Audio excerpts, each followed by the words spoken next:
Good evening. This is Dustin Pickering at Transcendent Zero Press. We have here Z.M. Wise with the book Wolf, published by Weasel Press. Recently, he has accomplished this great poem of the wolf. It's an epic poem, and we're actually at Austin International Poetry Fest in the hotel room here, and I'm going to conduct an interview about the collection Wolf.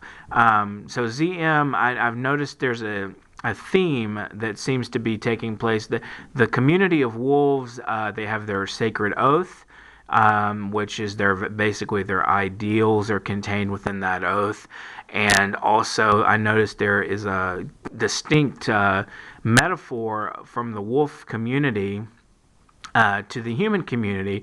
The wolf, they have these ideals, but in part they're being confronted with the reality of the situation with the attackers. The cougar community, I believe, the cougars are attacking them in spite of the fact that they are not a violent animal. They're not a they're not wanting to fight. They're trying to avoid that all that confrontation, but they have also brought the cougars have brought this upon them. Maybe you could give me some ideas on how that analysis is compatible with what you intended for the book. Certainly. Let me respond to that with a question. Honestly, be brutally honest.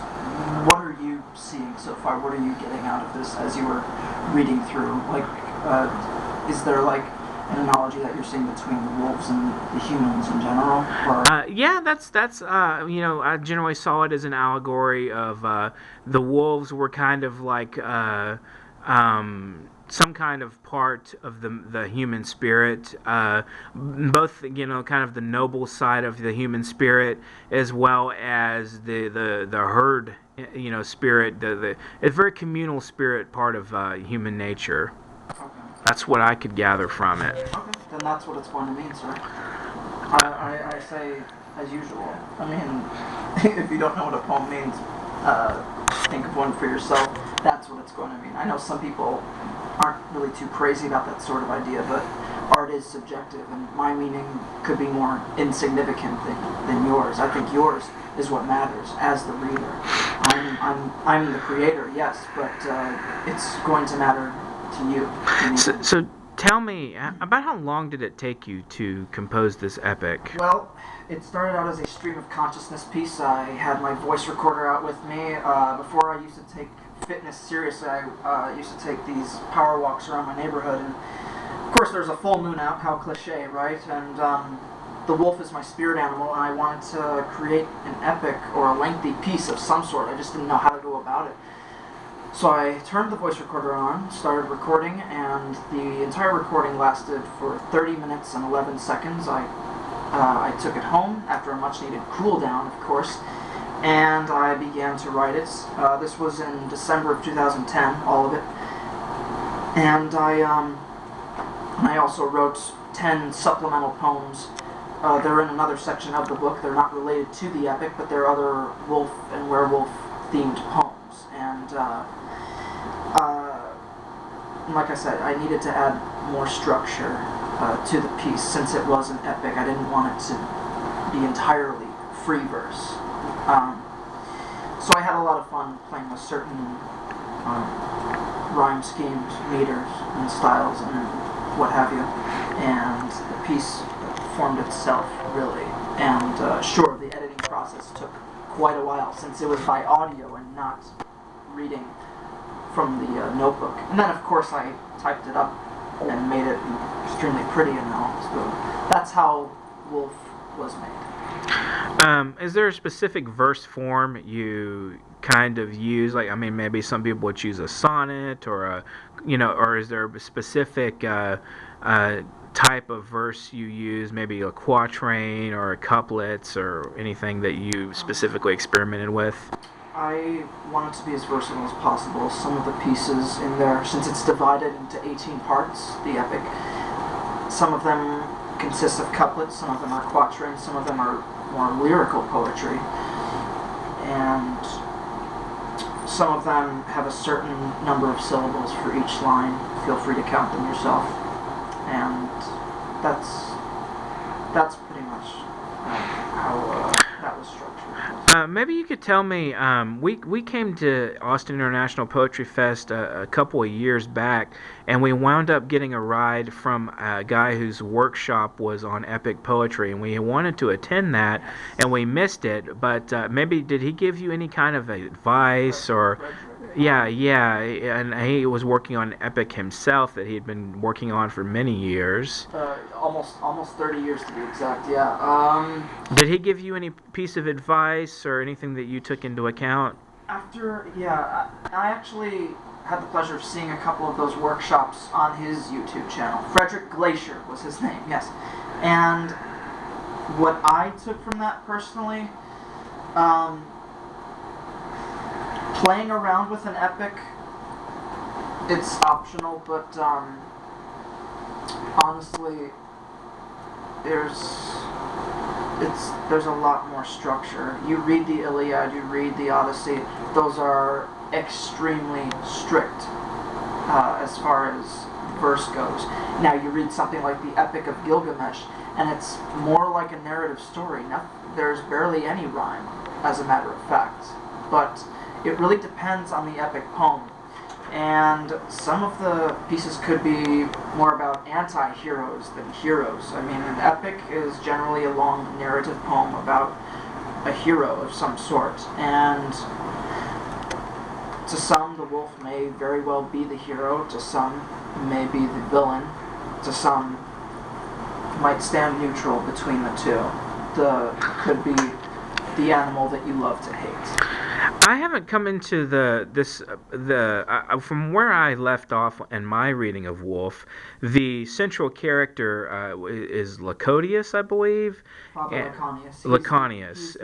He's the ancient leader of the pack, and he's still. And what I would gather, he's kind of like the. There's two sides of him. Is he kind of screws things up, and at the same time he's trying to be the strong leader. He's really well intentioned. He's just kind of he's at a point where he's faced with something that he doesn't really know how to handle, and they kind of question, and the community itself kind of breaks apart a little bit. And as a kind of that's kind of what I gathered from where I left off. So far, I'm pretty close to the end of the epic itself. So I would consider him the hero so far of the epic. But my question is, am I fairly accurate about that being the intention of the character? I mean, I'm not going to question the motives of writing him in that sense, but is he sort of the kind of accidental fuck up? I mean, to put it bluntly, right? Now, right. Actually, you're about halfway through. You're almost there. You're getting to the good stuff. Actually, yeah. You left off at praising and begging the alpha, and they're sort of seeing this. The wolves of the pack are sort of seeing this pattern, and he's getting up there in age, but he'll do nearly anything to protect the pack, right? Even if it means risking his life. And but he makes some kind of crummy decisions that waded into. Yeah, like most leaders. Right. I think a great analogy would be, some people say that if you don't say that you're a leader, it's an awful thing. If you say you're a follower, that's a terrible thing. But for me, really, what I see myself is, I think one of the best analogies I can come up with is, I don't think I would ever want to run my own publishing press. I love being an assistant editor to both Transcendent Zero Press and Weasel Press. I call myself a grateful shadow. And I look up to the leader, which would be you, in this case, Dustin. Or Weasel himself. Or Weasel. And I am quite grateful to help out in any way that I can, because unfortunately the leader cannot do it all. Her or himself. Well, when you say grateful shadow, I mean, maybe this is a good moment to kind of get an idea of what do you feel the duties of an assistant versus the duties of a leader from what you've seen, and maybe you could relate that a little bit to the story and Wolf presented. The epic. would say, for me, in this case, an assistant, in this particular case, especially in the publishing industry, well, ours anyway, I would say it's like a conscience. You come up with all these wonderful ideas for the press, and if I do, I will most gladly speak to you about them, and I know that you appreciate my input on some of the matters, and I will do most anything in my power to help them come true, and I will push and encourage those ideas and help spread them. And, you know, in an earlier discussion we were saying the president is someone who executes certain laws. I feel it is my duty to, sort of help with that process. Right. And have you with your final say. But sometimes there are things that the assistants will discover that the leader would not see. Well, you know, sometimes the shadow looks back on the substance and says, "Okay, you're missing your back view here. You know, you gotta get a second set of eyes on things. You know, and a lot of times I've noticed when I'm publishing, there's been times when I've actually hated half the shit that was sent to me as a publisher, and then I would say, okay, you take a look at this, and you would say, oh, I like this and this and this, and I'd go back and I'd say, you know what, that's actually pretty good. There's a lot of stuff I would have never published had I not had a second pair of eyes kind of giving me the kind of like, you know, go back and take a look at it. Because sometimes as an editor, you're very frustrated. You read a lot of poetry, it kind of grows on you, and you maybe have a set of ideals of what you're looking for that aren't really compatible with. You can't always publish the ideal poem. Yeah, and of course, in any business relationship, there are going to be, you know, little squabbles and like disagreements here and there. But I think in general, we've come to terms of a solution here and there. We've kind of met in the middle about certain matters. You may like a certain piece, I may not, or vice versa. I may like a certain piece, you may not. But in the end, we've decided what's best for the press. Right. So I'm going to ask you one final question concerning Wolf. Mm-hmm. So we're here at Austin. Where part of our deal is to promote the book, yes, as well as our other collections. And so you're doing your own sales on your book. And I just wondered, you know, what are the reactions you've seen from people if you've read from this book at the readings? And are you getting positive? Are you getting neutral, negative? People that seem to enjoy it a lot or think very highly of it. What kind of are? Honestly, I don't want to get my hopes up about anything, but I'm rarely vain about quotes. But there's one I made up in particular, and I'll say it once. You may have heard it before, Dustin. Everything and everyone on this planet has one singular commonality, and that is mixed reviews. And that's what that's what I feel I've gotten so far. I feel that some people may not have enjoyed it, and some I've gotten the feeling that they have, and I can tell as well. At the certain readings, it also depends on the crowd. It depends on how late it's running. It depends on how everyone's doing. There are many elements mixed. Right, obviously, maybe it's just not the time and place for that particular poem or something. Yeah, it's not like everyone can be absorbed at once, but the point of the reading, you know, is to lose yourself and listen to that person up on there. Lose yourself within their work. You know, I think you've certainly got an original idea, an original thought in this book. I think it's well worth pursuing for anybody that's watching this interview. Please give it a shot. You know, don't think anything less of it before you read it.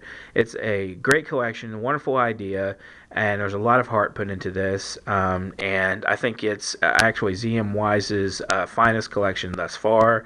And it trumps our The Wandering Poet, which was actually a fairly good book. It just had some minor flaws that I'm sure he's kind of addressed some of that issue in his style and his approach. Like I said, and as Z.M. Wise has said, you know, if you don't like it, you don't like it. If you like it, you like it. But we're here at Austin International Poetry Fest. We're promoting the book, and we're promoting our other collections. So feel free to order a copy from Amazon or from CreateSpace. from Weasel Press, and you can find them online. Weasel Patterson is the head guy there. But if ZM Wise has any further words to end this with, feel free to throw them out. Certainly. If it is all right with you, I'd like to read a poem from here. That's a good idea. We'll read a couple of poems. Okay. I'll read one from the epic itself. It'll just be part one, just to get you all started, and it's called Introducing the Wolves. New cubs born into the twilight. The storm is drifting closer to us. The storm is coming near our general community, but never before. Sweet cubs secrete close to their mother in search of nourishment. Milk provides vigor into mind and body. Growing up is what one must do. Being reared in the youngster years shows success with many options. The pack stands near. Stay still. Eyes glowing. Like two nature flashlights. Like two territorial orbs. Hold on just for one split second. More join the company. The night races on. The haunting death cry. War's battlefield crying too loud to be proud of thyself. This is the hour of the wolf. This is the night of the wolf. This is the season of the wolf. This is the conquest of the wolf. One who comes near. Whose lurking figure makes its way to the den? It is Father! Father. Father Lyconius speaks with a voice that shakes the forest. Must not overstay our welcome. Are we not all descendants of Selene, our glowing spherical lady of white above? She is a giver in more ways than one dares to speak about. Father Lyconius, with the maw of iron. Father Lyconius with the jaws of metal. Father Lyconius with the teeth of steel. Father Lyconius with the heart of molten gold. Unbelievable spoken words, news of current eventual turning of the tide. Leaving here and now, there is a better haven, canine children. I have seen it. Utopian purgatory, utopian territory. Ears prick up. The fur, drenched with rainwater, stands with every strand. Must we be nomadic yet again, O paternal figure? The mating season hath begun. Cut the pack a bit of slack, or get back. Battle shall be in the air. Hark! An unknown victim passes by. And then this, Lovely. Thank you. This poem is in the section of other wolf and werewolf themed poems. Nice little analogy poem called Like a Wolf's Howl. Like a wolf's howl stirring in the night, wakes up forest beasties all throughout the blackness. Its glowing eyes shining ivory fire directly through my face. Like a shooting star across the sky, I weep for thee with a detonation of tears exiting through my eyes. Like a chirping bird in the pale blue morning, I wish they had given me a rooster, for it has a much better warning cry than the alarming hen sisters. If the midday sun should ever reach breaking point, a catnap behind a cirrus, no sound shall be heard until night's distant arrival. Ebony blanket over a discomfited flower field, clothing their nether regions with petals to seal their deal. Who is this gray mortal entering the home of Gaia without documentation of permanent residency? He hums happily. He is home. One of us. Like a wolf's howl, we accept him. Fall asleep on a homecoming heart. Poetry lives. Wonderful. ZM Wise, and we are out.